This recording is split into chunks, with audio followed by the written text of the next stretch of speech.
Okay.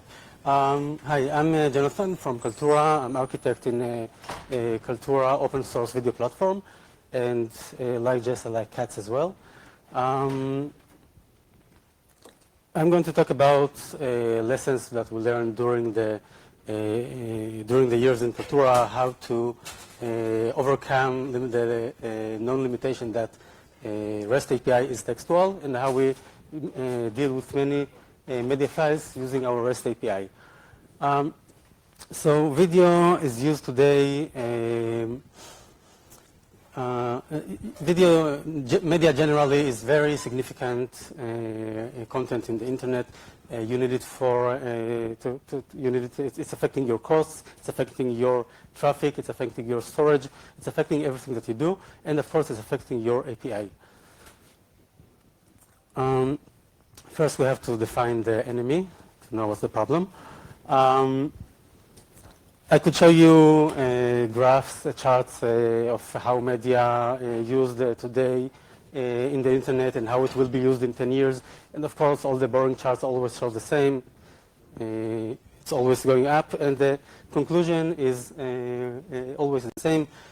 You can't ignore media anymore in your application, because media is used today not only in media companies. Media is used today on your cell phone. Media is used today in enterprise companies, in universities, and so on.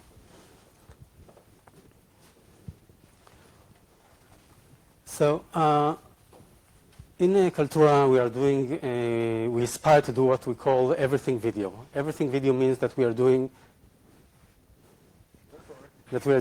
capturing and conferencing, transcoding, encryption, streaming, both live and VOD, ad stitching, client-side and server-side, recording, playback, distribution, syndication, and so on.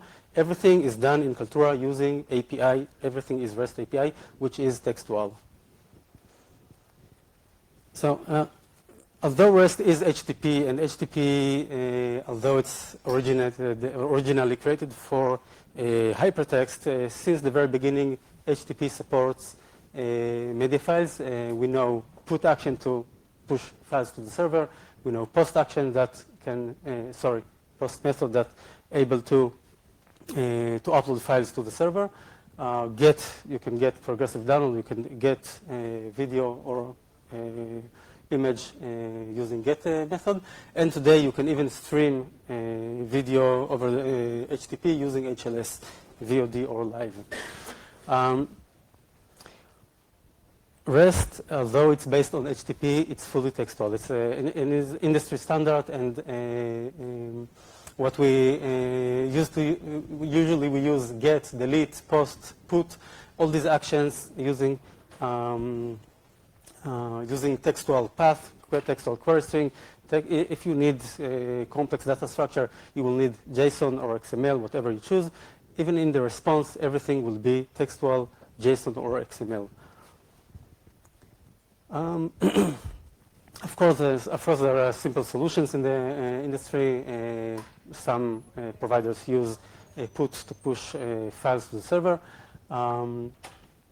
The problem with push is that it supports only one single file, and you don't have the ability to add to the request complex data structure. Of course, you could use a very complex data structure in the path or in the query string, but it's not designed for that, and it could be very uncomfortable for the developer to push complex data structure in the query string. Another solution is the from data. Again, the problem here, although it supports multiple files, the problem here is that you don't have a native support for complex data structure that like we do in JSON or XML.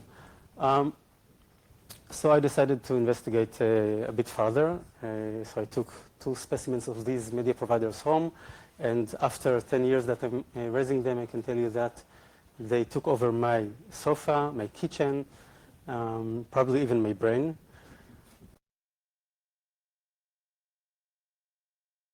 Uh, 10 years ago, we started with a very simple solution. The most simple to get media from the internet is get. You can get the file using progressive download.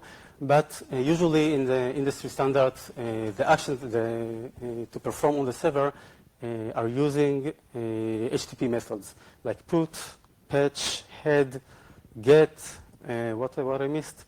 Anyway, it's very limited list. We have 5 or 6 methods, HTTP methods, and you don't have the ability to add a complex request to the server.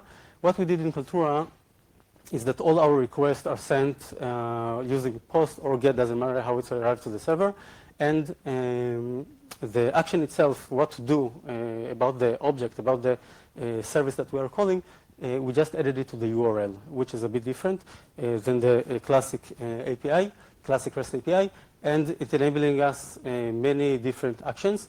And of course, we support the regular CRUD, create, read, update, delete, and we also added another standard to our standard that's called the serve.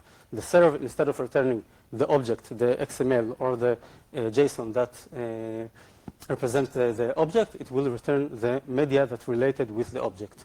As for upload,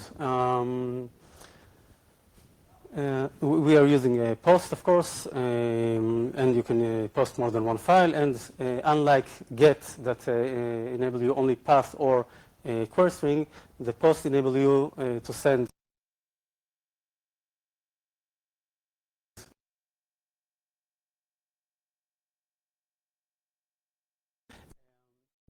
another option that we have in order to upload content to Kaltura. You just inform to Kaltura what the location of the file, and Kaltura will pull the file for you.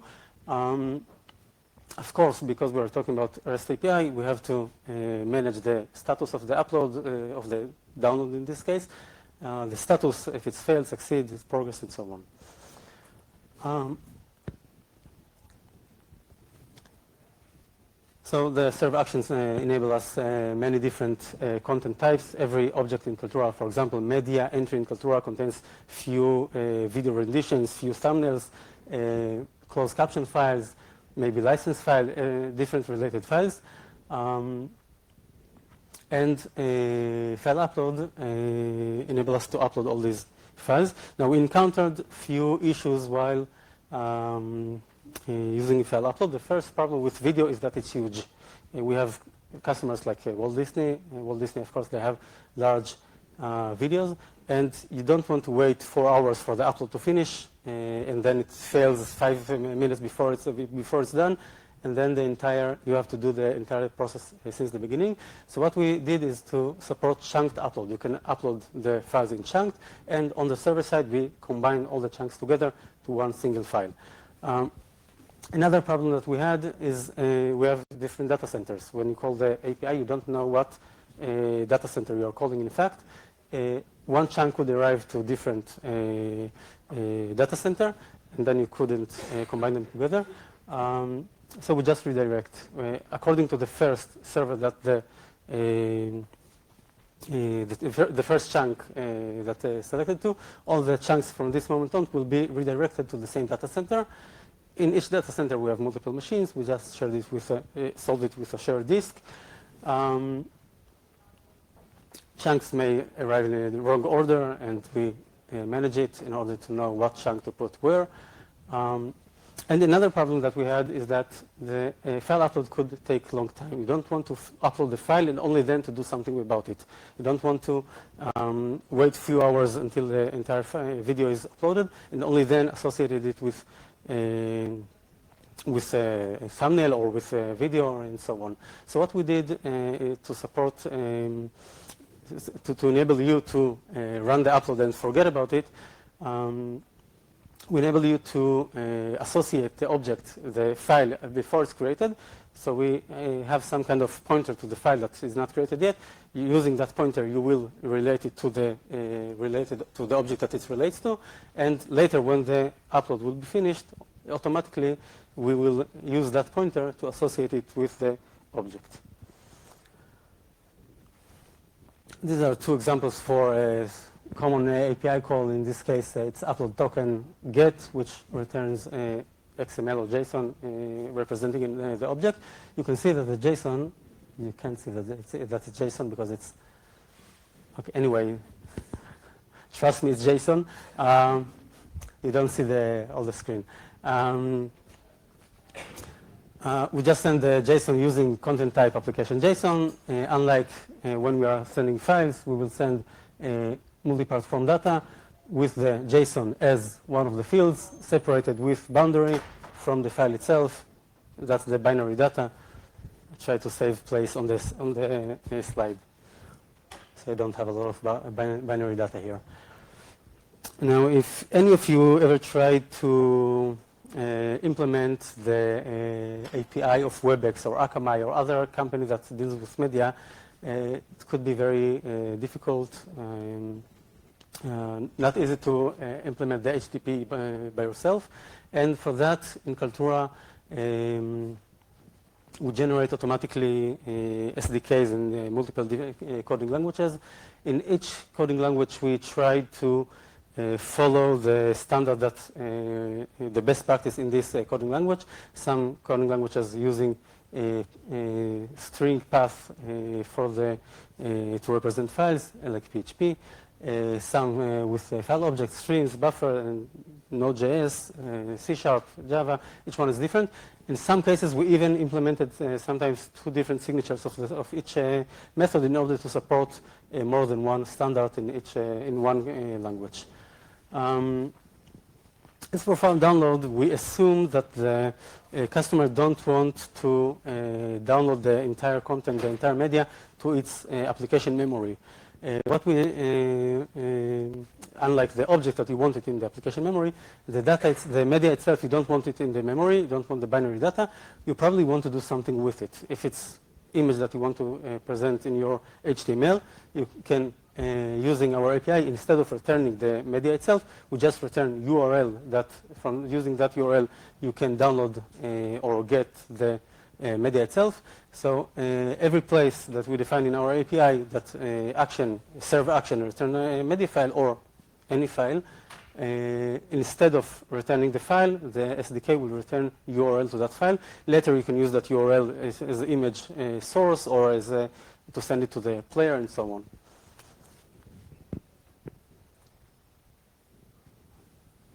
This is I selected the PHP, which is synchronic language. The code is shorter. Here is an example. I'm using a file path, which is the standard in PHP, creating upload token, which is the pointer to the file that will be uploaded later.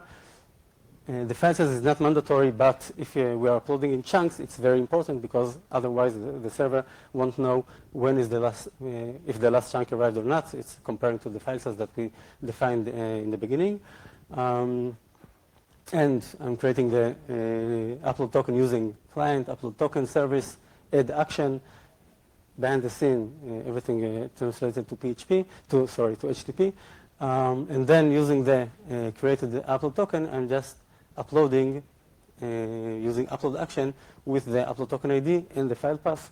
Very simple, very easy to use. On the other hand, serve action, you can send complex data structure to the server. Our Kaltura thumb params support scaling and trimming and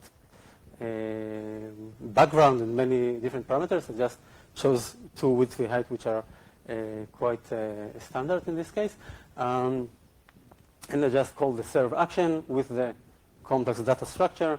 And what I get in return is remote URL. The URL is the URL that I can use to get the content later. And in this case, I just downloaded the file and saved it to the disk.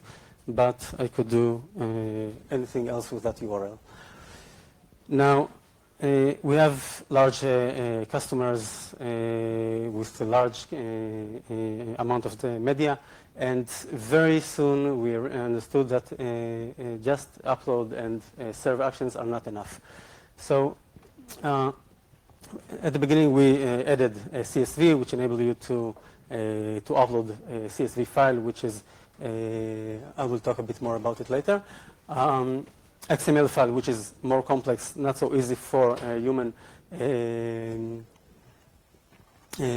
to write it, the complex structure, because Media entry could be related with a lot of metadata, many different files, thumbnails, media, closed captions, and so on. It's not very easy for a human to write it. We support drop folder. Drop folders could be on the customer servers. In this case, we will see what using FTP, SFTP, S3, doesn't matter how we can watch the folders and see what's going on his server, or it could be on our servers, and then the customer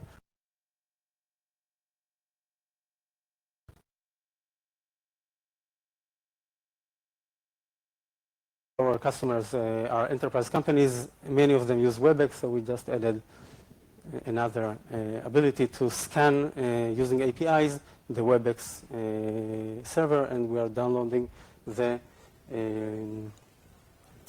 files from WebEx. This is when I implemented the WebEx API. It wasn't easy. CSV, as I said, is designed for human writing. It's supporting very simple properties. Main media file and main one thumbnail file, and a few more properties like name. I didn't write all the properties, but basically it's name, description, tags, very basic properties. However, the XML could contain many different related objects. All of them could be in a single XML item. We enable the drop folder to drop the files manually by humans, which is very simple for users just to drop the file, and media entry will be created on our system. But it wasn't enough. Customers wanted to add tags or category or user ID, many different information. So we started to enable them regex to extract data from the file name. But it's, again, not enough. So we decided to support the XML, which is complex data structure with all the related objects, with a lot of metadata, time-related information on the video, and with one different from the regular XML that I mentioned before. This XML could relate to files that dropped in the drop folder.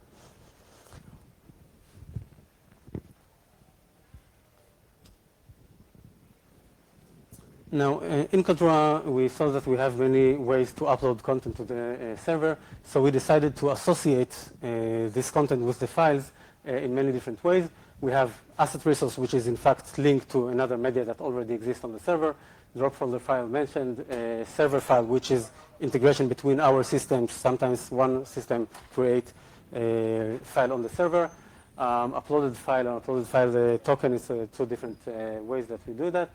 Webcam, remote storage, which is remote storage that predefined for that specific customer. String, it could be relevant for SRT, for example. If you want to upload the SRT, you don't have to upload the file. You can just use string resource and URL resource, which is, of course, just specifying what the URL in what URL the file exists.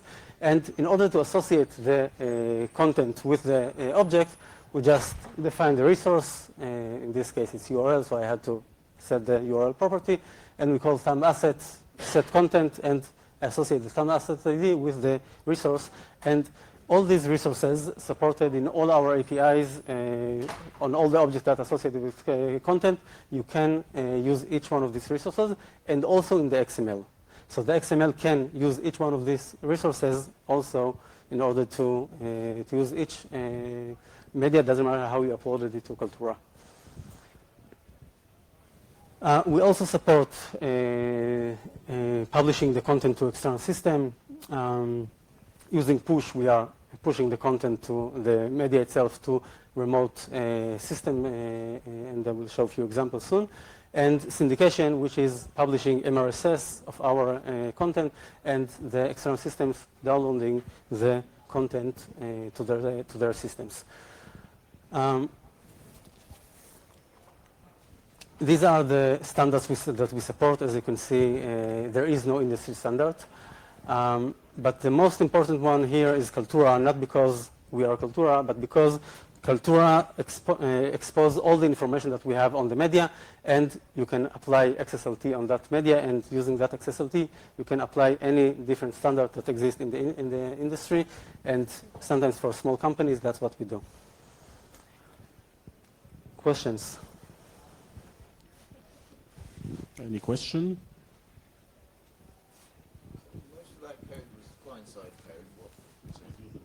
Most of that code was client-side examples. What do you have to have on the server side to support that? All our systems internally using APIs between them.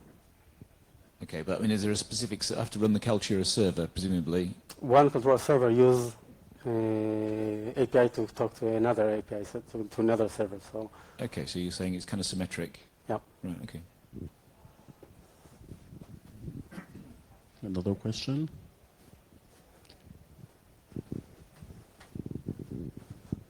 What do you support as backend storage? We use our own data center and we use our own shared disk. It's called Isilon, but it's just IT thing. It doesn't really matter. You could use any disk. We used NFS for many years. It was good as well for a specific amount of content. Today we use Isilon. There are many providers in the market.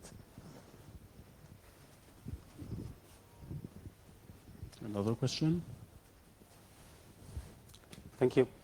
Thank you, Jonathan.